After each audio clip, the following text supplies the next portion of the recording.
meron tayong idadiagnose. May check engine.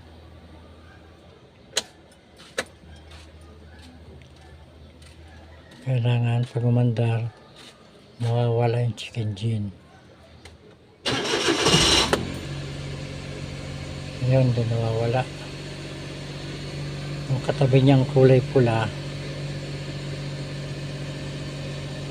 kung yun sa preno.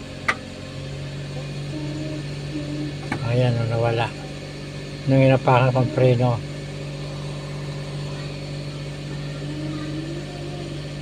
pag inapakan yung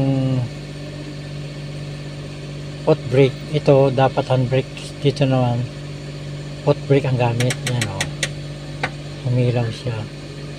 Hindi namamatay ang check engine, dapat yan mamamatay. Ito yan,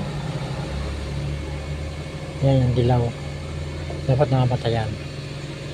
Ngayon subukan natin na i-reset muna sa battery. Kung makakuha, kaunti lang ang trabaho.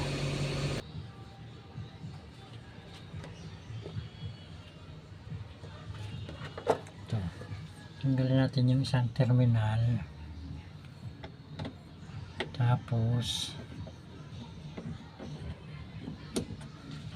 pagdidikitin natin sa positive na terminal. So, ayan. Bibilang tayo ng hanggang 30 seconds.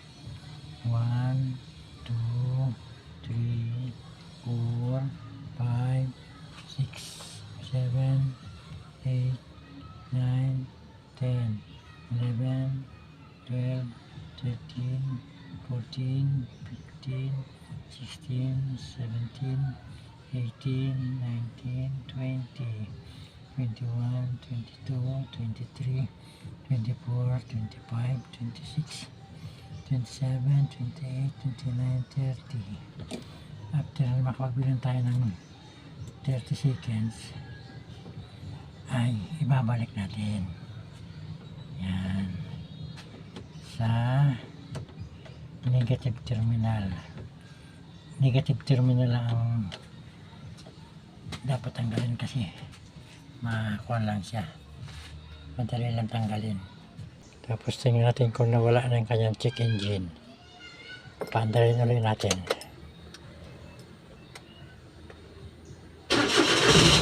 Ayan, nawala na. Hindi ang dali ng trabaho. Nawala na yung check engine, yung kulay pula sa kanya sa foot brake. Ayan, nawala. Dapat ito handbrake, kaso ibang style ng ginawa ng Suzuki minivan, ginawang foot brake, post on, post off yung ilaw na yun, pero yung check engine niya wala na. Sa makatuwid, nadala siya sa resetting, kaya konti lang ang trabaho. Ngayon pag yan ay bumalik pa, sa iba naman tayo magtitingin sa mga sensor katulad ng map sensor, IE7 sensor, oxygen sensor, maraming sensor yan eh. Kaya pag bumalik yan, doon naman tayo susunod na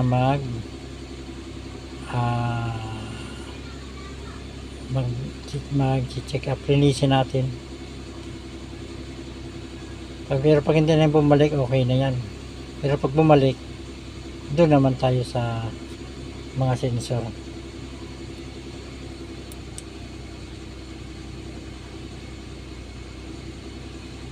Against the light.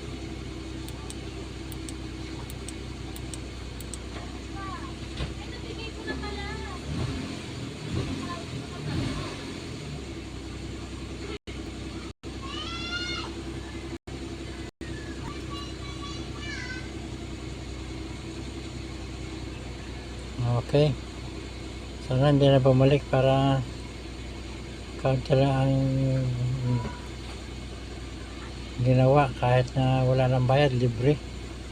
Dahil wala namang ilang minuto lang ginawa eh. Mga ganyang bagay dapat hindi na pinagbabayad. Maliban lang kung talagang nag-home service, yan, kailangan talaga bayad. Pero kung dito lang sa bahay nyo, kahit libre na, okay na yan. Parang tulong mo na rin sa kanila. Yan, nakadalawang start na. Pero hindi pa sa lumalabas. Baka okay na.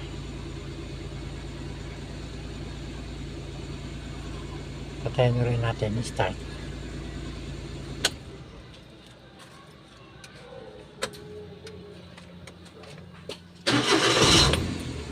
Okay na siguro. Hindi na bumalik, nakatalong start na eh.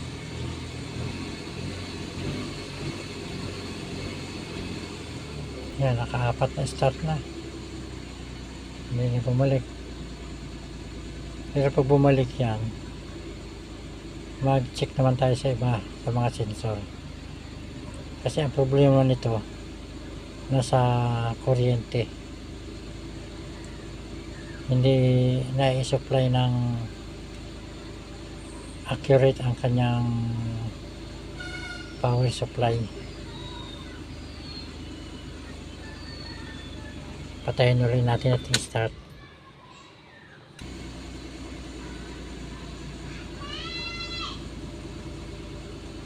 Baka hindi na bumalik. Swerte naman ng may-ari nito. Pag hindi na bumalik, kaunting trabaho lang, libre na.